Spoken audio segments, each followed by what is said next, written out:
Joining us now is Republican Congressman Michael Waltz of Florida. He is a member of the Armed Services Committee. He's also a former Green Beret, the first to serve in Congress, and an Army veteran who served in Afghanistan. He's, of course, been a vocal critic of the Biden administration's exit strategy. Sir, thank you so much for being with us. Now that the president is promising a strike on ISIS-K, what do you think that looks like?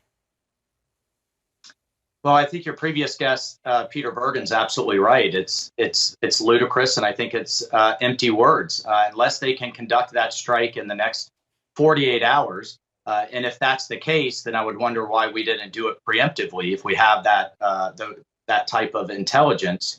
But beyond there, after August 31st, everything's gone. We've given away our main air base at Bagram Air Base. We're pulling our intelligence assets are going to be essentially blind from a local level, which is what you need, especially in a city the size of Kabul with 4 million people.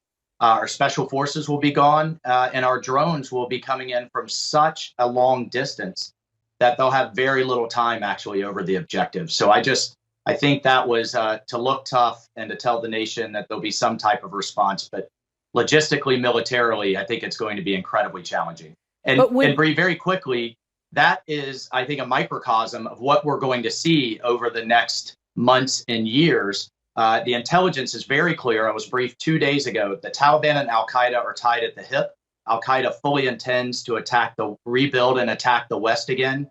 And, you know, what has me so darn frustrated and upset is future American soldiers, if we do sustain an attack, are going to have to go back.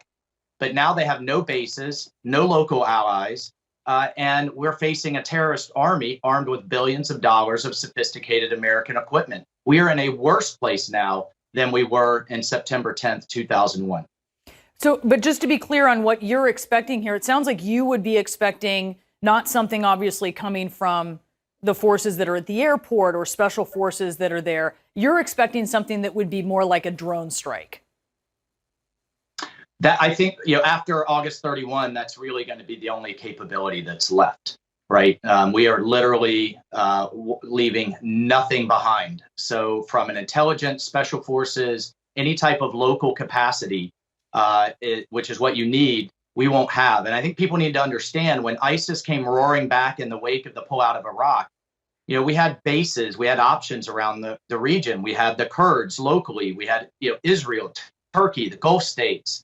Location still in the Iraq region. We have nothing around Afghanistan, and I've confirmed with the Defense Department, not a single country surrounding Afghanistan has agreed to house U.S. troops, bases, or to allow us to strike at terrorists back inside of Afghanistan, and not one.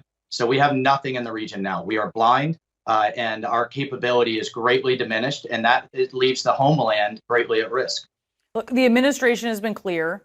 They don't think that this attack is a justification for keeping troops in country. All right, that's just to be clear. That is where they are on that. I do want to ask you.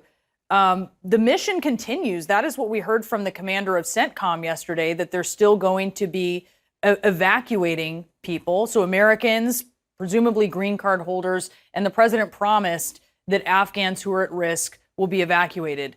Of course, there's no way that they're going to get all of them. No way. But what does this attack do to the prospect of getting those people out? Well, it made an already difficult situation nearly impossible. And from the briefings I've received, I think we very likely could face additional attacks. Kabul International is not defendable. It's right smack in the city of 4 million people.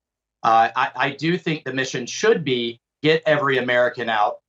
And get our Afghan allies out, particularly those that are most qualified that work very closely with us. But to do that, he would have to take Bagram, much more defendable airfield just north of Kabul, send a message to the Taliban and say the deal's off after this attack, and our special operations forces are coming in to get American citizens. And if you get in the way, there'll be serious consequences. The mission should be no one left behind.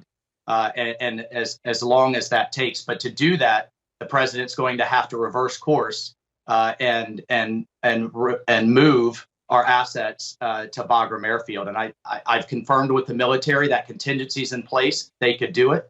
but I just don't see this president taking that bold step.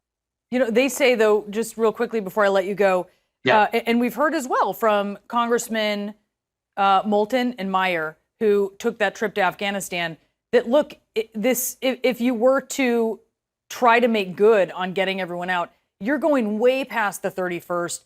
And the Taliban, they do, look, I know you don't like it, but they need their cooperation in this, and they lose it after the 31st. Just real quickly, what do you say to that? Yeah, but I think you have to reverse that leverage. The Taliban want to preserve their gains. And if you tell them we are getting every American out, period, and if you get in our way, there will be consequences you don't want to sustain, I believe that would put us in a much better position. The alternative, Bree, is we are heading towards a mass hostage situation here. And every time the Taliban have a demand after August 31st, whether it's for international legitimacy, their reserve funds, economic assistance, and we don't give it to them, they have another hostage they can take by the hundreds, if not thousands. So this is just we have to reverse the leverage here. We're handing it all to the Taliban, and that's unacceptable. And it's unacceptable to leave these Americans and Afghans behind. Congressman Waltz, thank you for being with us this morning. All right. Thank you.